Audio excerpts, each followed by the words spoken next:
আসসালামু আলাইকুম। প্রিয় দর্শক, আমি শুরু থেকেই একটা কথা বলে আসছিলাম যে ডক্টর ইউনূসের এই সরকার সম্ভবত বাংলাদেশের সবচেয়ে সৌভাগ্যবান একটা সরকার, যারা কিনা তাদের যাত্রার শুরু থেকেই দেশে প্রকাশ্যে থাকা সকল রাজনৈতিক দলের সমর্থন পেয়ে এসেছে। এর আগে অন্য কোনো সরকারের এই সৌভাগ্য হয়নি। সে বঙ্গবন্ধু শেখ মুজিবের সরকার হোক, জিয়াউর রহমানের সরকার হোক, এরশাদের সরকার হোক, অথবা খালেদা জিয়া অথবা হাসিনার যতগুলি সরকার, যতবার তারা সরকার এসেছে, আসার পর থেকে কিন্তু মাঠে বিরোধী দলগুলো সেই সরকারের নানা বিষয়ে সমালোচনা করেছে, বিরোধিতা করেছে। কিন্তু ইউনূস সরকারকে সে ধরনের নেতিবাচক অথবা বিরূপ কোনো পরিস্থিতির মুখে পড়তে হয়নি। এবং সেই সঙ্গে আমি একথাও বলেছিলাম যে এই সরকারের জন্য সবচেয়ে দুর্ভাগ্যজনক ঘটনা হবে তখন যখন এই রাজনৈতিক দলগুলো প্রকাশ্যে তার বিরুদ্ধে নামবে। আমি দেখতে পাচ্ছি সেই ঘটনা হয়তো শুরু হতে যাচ্ছে। এর আগে বিচ্ছিন্নভাবে বিএনপির দু একজন নেতা বলেছিলেন, কিন্তু এবার বিএনপির একদম কেন্দ্রীয় পর্যায়ের একজন নেতা, বিএনপির যে সর্বোচ্চ বডি, যে বিএনপির স্থায়ী কমিটি, সেই স্থায়ী কমিটির সদস্য মিস্টার মির্জা আব্বাস যে ভাষায়, যে ভঙ্গিতে এই সরকারের সমালোচনা করলেন, আমার ধারণা এখান থেকে বিএনপির পলিটিক্যাল স্ট্যান্ড এই সরকারের জন্য উচিত হবে উপলব্ধি করা এবং সেই অনুযায়ী কাজ করা। আপনারা শুনুন মির্জা আব্বাস কি বলেছেন। মির্জা আব্বাস কয়েকটা কথা বলেছেন। এই ঘটনাগুলি ঘটেছে বৃহস্পতিবার, কুমিল্লার ঘটনা। কুমিল্লাতে ওখানে বিএনপির সদস্য ফরম বিতরণের একটা প্রোগ্রাম ছিল। প্রোগ্রাম খুব একটা ইম্পর্টেন্ট না, বাট সেখানে মির্জা আব্বাস ছিলেন। মির্জা আব্বাস এখানে কয়েকটা কথা বলেছেন। একটা কথা বলেছেন যে কোনো গণমাধ্যম এবং সংবাদ মাধ্যমে সরকারের কোনো সমালোচনা করা হয় না, কারণ তারা সবাই সরকার তাদেরকে হয় ভয় দেখাচ্ছে অথবা লোভ দেখাচ্ছে কিছু একটা, অথবা এই মিডিয়াগুলো নিজের থেকে সেন্সর করছে, তারা কোনো সমালোচনা করে না, মানুষ জানে না। কিন্তু ওনার অভিযোগটা ছিল যে আওয়ামী লীগের, আমি ওনার ভাষায় ওনাকে বরং আপনাদেরকে আমি পড়ে শোনাই, উনি কী বলেছেন। উনি বলেছেন যে আওয়ামী লীগের আমলে দেশের স্বাধীনতা সার্বভৌমত্ব ছিল না, এখনও একই অবস্থা। আগে কুকুরের মুখে ছিলাম, এখন বাঘের মুখে পড়েছি।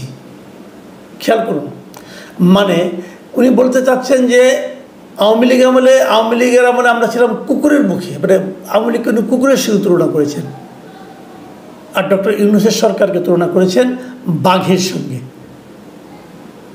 এবং উনি আরও বলেছেন যে আমরা নির্বাচনের কথা বলছি, কারণ আমরা দেখতে পাচ্ছি আমাদের দেশের স্বাধীনতা ও সার্বভৌমত্ব নিরাপদ নয়।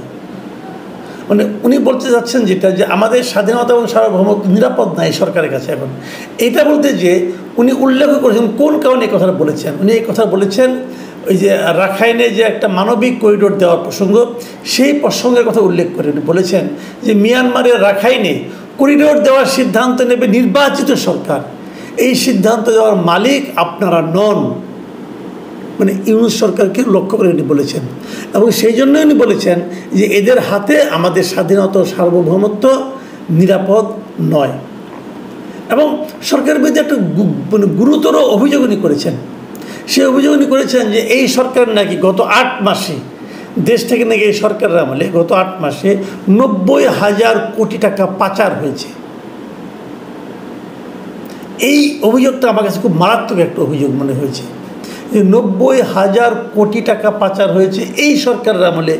এই হিসাবটা মির্জা আব্বাস সাহেব কোথায় পেলেন, এটা আমার জানার খুব ইচ্ছা। আমি তাই কিন্তু উড়িয়ে দিচ্ছি না, কারণ ওনার মতো লোক এরকম আবল তাবল কথা বলবেন, মাঠ গরম করার জন্য বলবেন, এটা আমি নিজে বিশ্বাস করি না। উনি একটা বড় নেতা, বড় দলের বড় নেতা, ওনার কাছে নিশ্চয়ই একটা হিসাব আছে। মানুষকে বিভ্রান্ত করাও তার কাজ হবে না। ওনার উচিত হবে বলা যে কী কারণে এই ফিগারটা উনি 90,000 কোটি টাকা পেলেন, কোথায় পেলেন, কিভাবে পেলেন। এই হিসাবটা ভাই আমি একটু জানতে চাই, কারণ এ ধরনের কাজ যদি এই সরকার করে থাকে তাহলে আমি তো মনে করি দেশের জনগণের উচিত হবে এখনই এই সরকারের বিরুদ্ধে আন্দোলনে নামা, যে আন্দোলনের নেতৃত্ব আমরা বিএনপির কাছ থেকে আশা করি। আর যদি অভিযোগ সত্য না হয় আর যদি এই অভিযোগ কেবল কথার কথা হয়, তাহলে এ ধরনের ফালতু কথা বলার জন্য মির্জা আব্বাসের বিরুদ্ধে বিএনপি কর্তৃপক্ষ ব্যবস্থা নেবে, এটাও আমরা আশা করি। আমরা 90,000 কোটি টাকা পাচার হয়ে যাবে এমন কোনো অন্তর্বর্তী সরকারকে চাই না।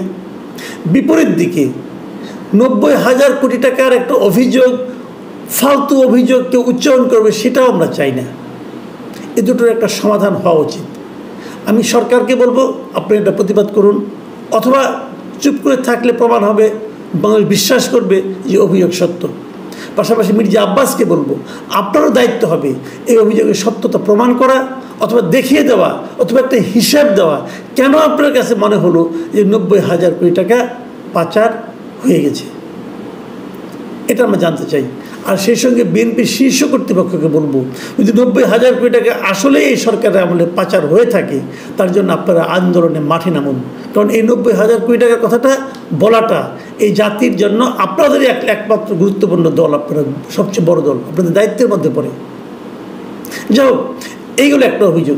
আরেকটা কথা উনি বলেছেন, সে কথাটা আমি আলোচনা করবো। উনি বলেছেন যে বিএনপির বিরুদ্ধে যে চাঁদাবাজির অভিযোগ তোলা হয়েছে সেটাকে উনি বাতিল করে দিন। উনি বলেছেন যে এখন তো বিএনপিদের যদি কেউ চাঁদাবাজি করে থাকে, এখন তো বিএনপি ক্ষমতায় নেই, যদি কেউ চাঁদাবাজি করে থাকে তাকে আপনারা ধরেন। এবং এই জায়গাটাই কিন্তু আমি মির্জা আব্বাস সাহেবের সঙ্গে একমত, যে আসলে যদি কেউ বিএনপি চাঁদাবাজি করে থাকে, যদি কেউ চাঁদাবাজি করে থাকে, সে বিএনপির হোক, আওয়ামী লীগের হোক, যে দলেরই হোক, তাকে ধরেন। এবং এই ধরার দায়িত্ব কিন্তু সরকারের। এই সরকার সেটা না ধরে কেবল ঢালাওভাবে বিএনপিকে ডিফেম করার জন্য, বিএনপিকে সাধারণ মানুষের কাছে মানে তার বদনাম করার জন্য যে বলে বিএনপিরা চাঁদাবাজি করছে, এটা ঠিক হবে না। তবে এটা ঠিক, বিএনপির মাঠ পর্যায়ে চাঁদাবাজি হচ্ছে, দখলদারিত্ব হচ্ছে, এটা আমি নিজেও অনেক সাক্ষী। আমি তো বাংলাদেশের নাগরিক, তাই না?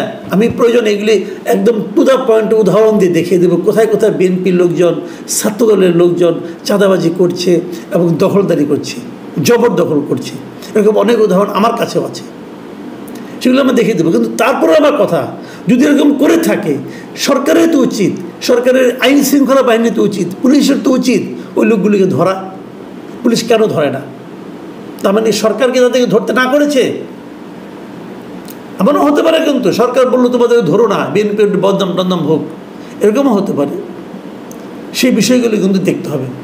সবচেয়ে বড় যে অভিযোগটা মির্জা আব্বাস করেছেন এই সরকারের উপর, সরকার প্রধানের উপর, সেটা বলেই আমি আলোচনা শেষ করব।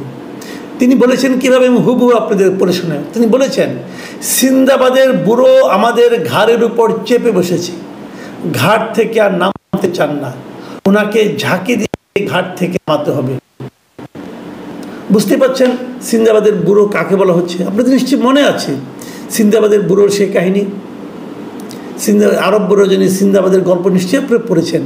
এই সিন্দাবাদ যাচ্ছিল এক জায়গায়, একটা বুড়ো হাঁটতে পারছিল না, সে বলছিল আমাকে একটু কাঁধে নিয়ে একটু যাও, আমাকে একটু উপকার করো।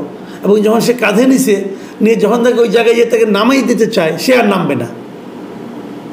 সে কতভাবে চেষ্টা করে, ঘাট থেকে তাকে আর নামাতে পারে না।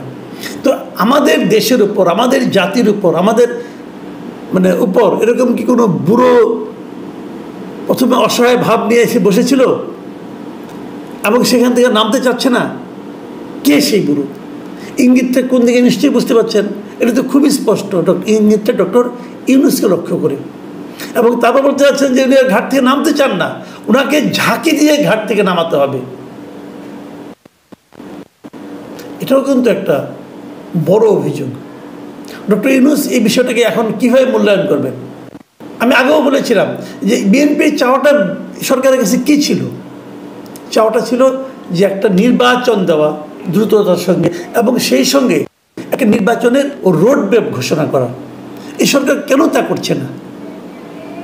এবং করছে না বলেই কিন্তু এখন এই সমস্ত কথা এই বৃদ্ধ বয়সে ডক্টর ইউনূসকেও শুনতে হচ্ছে। আমি ডক্টর ইউনূসকে অনুরোধ করব যে দ্রুত আপনার করণীয় কাজগুলো করুন। যে প্রক্রিয়া করছেন এটা কোনো ভালো প্রক্রিয়া না। এইভাবে যদি করতে থাকেন আরও অনেক কথাই শুনতে হবে, আর অনেক কথা আপনার জন্য আপনার জন্য সম্মান বয়ে আনবে না। এবং মানুষ কিন্তু মিলিয়ে দেখবে অভিযোগগুলো কিন্তু একদম মিথ্যা না। তখন এই ঝাঁকির কাজটা ওই রাজনৈতিক দলগুলো সহ সাধারণ মানুষে করবে। আমার মনে হয় সেটা আপনার জন্য খুব উপভোগ্য হবে না। প্রিয় দর্শক, এখন এ পর্যন্তই। আল্লাহ হাফিজ।